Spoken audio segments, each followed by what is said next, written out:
Gotham as a concept was an extremely stupid idea, and it's a miracle that it even made it as far as it did, and I'm glad this is the final season. Now, before you get too upset, I'm not saying that if you like Gotham that you're stupid, and I'm also not going to try to protect myself from scrutiny with the whole, it's my opinion banner, because that's stupid, and it's kind of cowardly in my opinion. It's just like, oh, I believe this thing, but not so strongly that I'm willing to stand my ground on it. So I'm just going to say, you can't say that I'm wrong because it's my opinion. That way, I don't have to have an intelligent conversation or try to debate my point and defend it well. That's not, you know that that's not what I do here. I want to say, off of memory, and I'm not going to do any research to back this up, that Gotham started October 7th, 2014. And since then, it's just been one stupid thing after another. I didn't even think that as a concept, Gotham would be good. And I've watched 2 episodes of the show, neither of which made it look good. And I've seen clips, none of those made it look good. And then every time something new happens, I'm just like, why are you still on the air? Everything I've heard, seen, or read about this show makes it seem stupid. Now let me just start with Bruce Wayne. Seems like a pretty good place to start, right?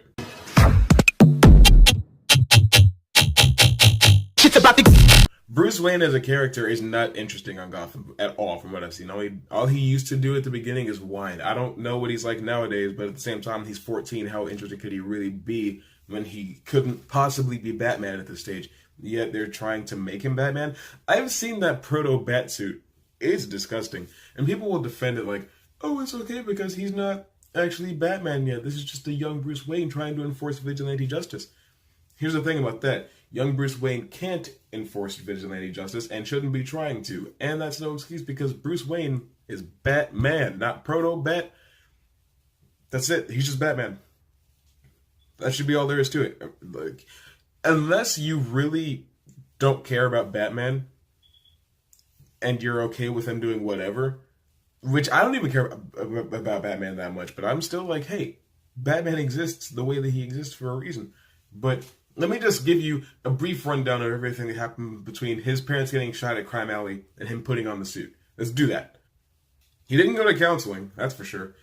Alfred took care of him for about 2 years before Bruce decided, I'm going to go travel the world and get smart. So he spent semester by semester at all the most prestigious universities in the world. I'm talking Yale, Harvard, Oxford, MIT, all these places, learning as much as he could about being an engineer, about being a chemist, about being a criminologist, all these things that made him Batman, things that fed into the Batman identity.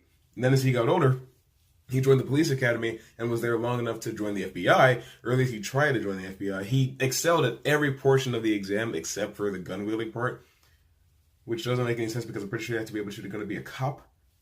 But whatever. We're just going to skip past that and talk about how he also traveled the rest of the world, actually putting some of those skills to use, becoming an actual detective, becoming an engineer, becoming a builder, all these things, and learning different martial arts, multiple different martial arts from all corners of the globe.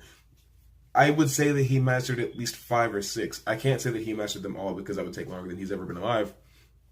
But a good 5 or 6 different types of martial arts to create his own fighting style. All of that stuff would take an extremely long time, which is why most people agree that he was 28 when he put on the Batsuit for the very first time, and 29 when he took on Robin as a sidekick. I think that's a pretty fair place to say that he was, because you can't have him be too young because it's unbelievable, and then you can't have him be too old because then it's like, well, he had all these Robins, why is he not 75? It's safe to say, though, that nowhere in that amount of time would he have been able to just be 15 and go try to save Gotham with his Mustang Batmobile. He drives a Mustang Batmobile. Like, you have to understand how stupid that is. Like, come on.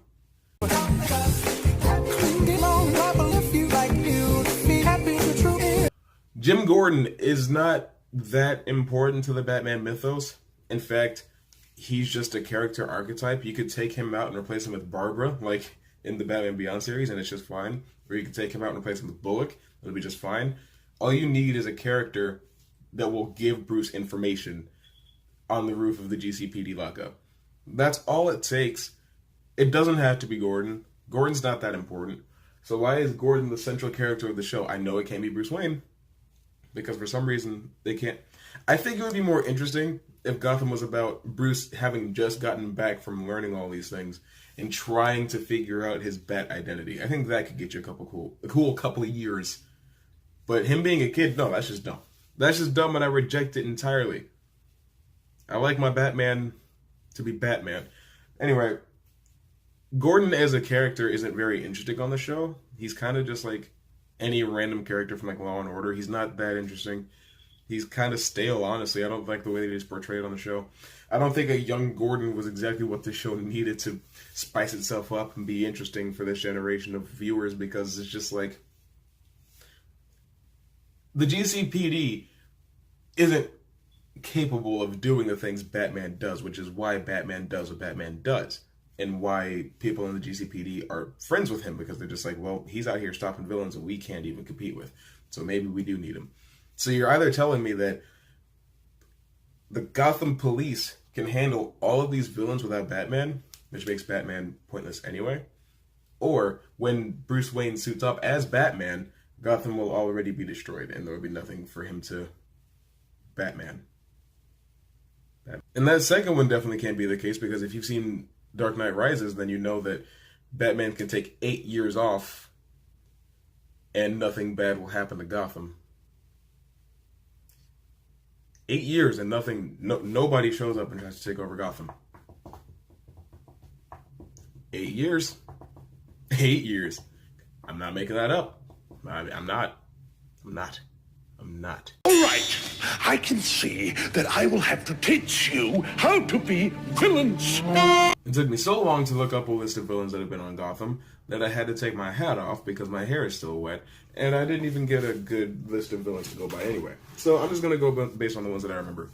I know Hugo Strange, Solomon Grundy, Catwoman, the Riddler, the Penguin, Fish Mooney, Jeremiah and Jerome Valeska,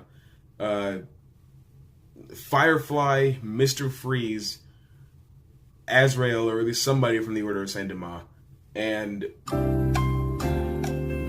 Bane. I know that they've all been on the show. Maybe Bane hasn't yet, but I've seen what he looks like, and it's terrible. The thing is about some of these characters, Bane was initially introduced as a hitman that was hired to kill Batman. There isn't a Batman yet. Oh yeah, Copperhead's on there. Same thing with her. She was initially hired to kill Batman. Batman doesn't exist yet. The Riddler doesn't come around until Batman shows up, because now he finally has someone to challenge his intelligence. Mr. Freeze, now, according to like current canon, didn't exist until Batman existed, because it's because of Batman that Mr. Freeze is suffering from this sickness where he has to stay cold all the time. Who else? Hugo Strange just shouldn't be around until Batman exists because of the nature of his character. I'm forgetting somebody.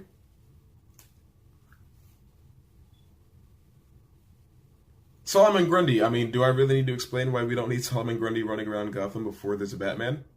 I don't think I do. I think you guys are smarter than that, so don't make me do that. Firefly. Who cares about Firefly anyway? I guess I don't have much of a problem with him being there, but Jerome and Jeremiah Valeska are my absolute biggest problem with Gotham. So let's just take a minute and talk about the Joker. Take me on home to this side. Now, you can say whatever you want. It's like, oh, Jerome isn't the Joker, Jeremiah isn't the Joker, because they don't call him the Joker. They're just somebody that looks like the Joker. The thing about Jerome is he was a character with a troubled past and everything, and he was insane, and he laughed, and he died and got his face cut off and stitched it back on or something like that, which is very Joker. Joker has done that. Boom, there's the proof. But the thing about the Joker is he didn't exist until Batman existed, because The Killing Joke told us that Batman accidentally knocked Jack, I think his name was, into the chemicals, and then he's like, oh, I'm Joker now. Can't be Joker before that happens. The only reason he even became the Joker is because he was on this job, because he didn't have enough money to take care of his wife and his soon-to-be baby. Like, I don't understand how you mess something like that up. He wasn't insane before this happened. It's just his life fell apart because his wife died, but he still had to do this job regardless. He didn't want to. He didn't have a reason to do it. But because he got dragged into this thing, Batman ruined his life forever. That's why he's so attached to him. That's why he's magnetized to Batman. It's not just a contrivancy like, I don't know, Batman, the Telltale games, or the Dark Knight, or the Arkham games would have you believe, where we're two sides of the same coin just because. No, there's a reason. There's a deep-seated reason. But that can't happen in Gotham. Let me tell you why. Jerome goes through all these character things that make him the Joker and everything. Everything like that happens. But the thing is, he just randomly has a twin brother named Jeremiah that looks exactly like him. I know identical twins exist, but they hardly ever look the exact same to where they're played by the same actor.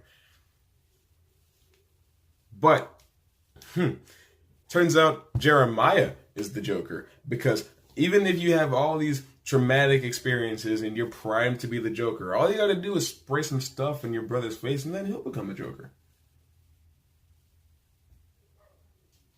Like, are you kidding me? That doesn't make any sense. I can't be the only person that thinks that that's terribly stupid. Like, don't even look at me and tell me that I'm the only one, because I'm not. I can't be. You kidding me? Come on now.